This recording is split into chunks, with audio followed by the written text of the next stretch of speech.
হেই WhatsApp guys, কি অবস্থা সবার? আশা করছি সবাই অনেক ভালো আছেন। তো গাইস, আমার সামনে এই মুহূর্তে যে দুইটা বাইক দেখতে পারতেছেন, এটা হচ্ছে সুজুকি জিক্সার মনোটন আর এটা হচ্ছে R15M। তো এইটা এক কথায় একটা পাংখা বাইক, যা না বললেই নয়। বাইকটা দেখে আপনারা বুঝতে পারতেছেন, আর সবাই তো এই বাইকের খবর জানেন। এটা হচ্ছে R15M BS7 2024-এর মডেল। এটা হচ্ছে একটা ডুয়েল এবিএস বাইক। তো আমি এই বাইকটা আমি কেন রিভিউ করব? আমি রিভিউ করব আমার বাইক। তো এটা হচ্ছে সুজুকি জিক্সার মনোটন। তো এই বাইকটা আমি প্রায় 7 দিন থেকে চালাইতেছি। তো এই বাইকের ওভারঅল লুকসটা আমার খুব ভালো লাগে, এজন্য কিন্তু এই বাইকটা আমার নেওয়া। তো আমি চাইলে অন্য বাইক নিতে পারতাম, কিন্তু আমার তখন থেকেই ইচ্ছা যে আমি এই বাইকটা মোড করব, মানে মডিফাই করব। তো মডিফাই করার জন্য কিন্তু এই বাইকটা আমি নিয়েছি।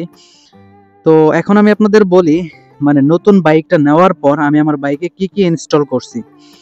তো সাধারণত আপনি যখন বাইকটা নেবেন শোরুম থেকে, তখন কিন্তু আপনাকে কিচ্ছু দেবে না। তো আপনারা দেখতে পারতেছেন এই জায়গায় আমি একটা ব্ল্যাক স্টিকার করছি। তো এটার দাম রাখছে হচ্ছে 350 টাকা। আর তারপরে এই জায়গায় যে বাম্পার, তো এটা কিন্তু আমি শোরুম থেকেই লাগাইছি। এটা শোরুমে দাম নিচ্ছে হচ্ছে 1000 টাকা। তো এটা যদি আপনারা বাইরে থেকে নিতে চান তাহলে নিতে পারেন।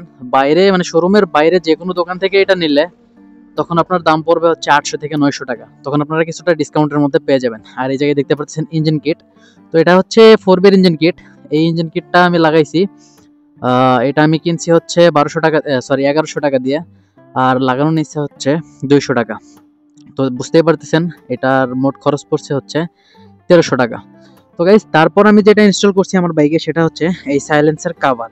তো এই সাইলেন্সার কাভারটা কিন্তু আমি শোরুম থেকেই লাগাতে চাইছিলাম, কিন্তু শোরুমে যে জিনিসগুলো আপনি নেবেন সেগুলো হচ্ছে এক দর। তো এই কারণে আমি এটা বাইরে থেকে লাগাইছি। শোরুমে এটার দাম চাইছিল হচ্ছে 500 টাকা। তো 500 টাকা দিয়ে কিন্তু কেনা লাগতো, এর কম দিয়ে কিন্তু তারা দিত না। তো এটা আমি বাইরে থেকে কিনছি, বাইরে থেকে আমার কাছ থেকে রাখছে হচ্ছে 300 টাকা। তো এই হচ্ছে অবস্থা। তো আপনারা যদি নতুন বাইক কিনেন, তারপর আপনারা যদি মানে এগুলা শোরুম থেকে না নিয়ে যদি বাইরে থেকে নেন, তাহলে মানে অনেক কম দামের মধ্যে পেয়ে যাবেন। আর এইটা যদি আপনি শোরুম থেকে নেন তাহলে কিন্তু যেটা বললাম 500 টাকা দিয়ে নিতে হবে। আর এটা আমি বাইরে থেকে 300 টাকায় নিছি। তো এই হচ্ছে ব্যাপার। তো আমি আপনাদের বলবো, আপনারা যারা নতুন বাইক কিনবেন, বাইক কিনে যারা এইসব বাম্পার, তারপর কিট কিট পাওয়া যায় না, মানে বড় কিটটা পাওয়া যায় আর কি, এসএফ এর যে কিটটা আছে সেটা পাওয়া যায়। তারপর হচ্ছে সাইলেন্সার কভার, আবার সারি গার্ড। তো এইগুলো আমি আপনাদের সাজেস্ট করব বাইরে থেকে নেওয়ার জন্য। তার কারণ শোরুমে যেটা দাম বলবে সেইটাই, এর কমে কিন্তু তারা দিবে না। শোরুমে দামাদামি করার কোনো অপশন নাই।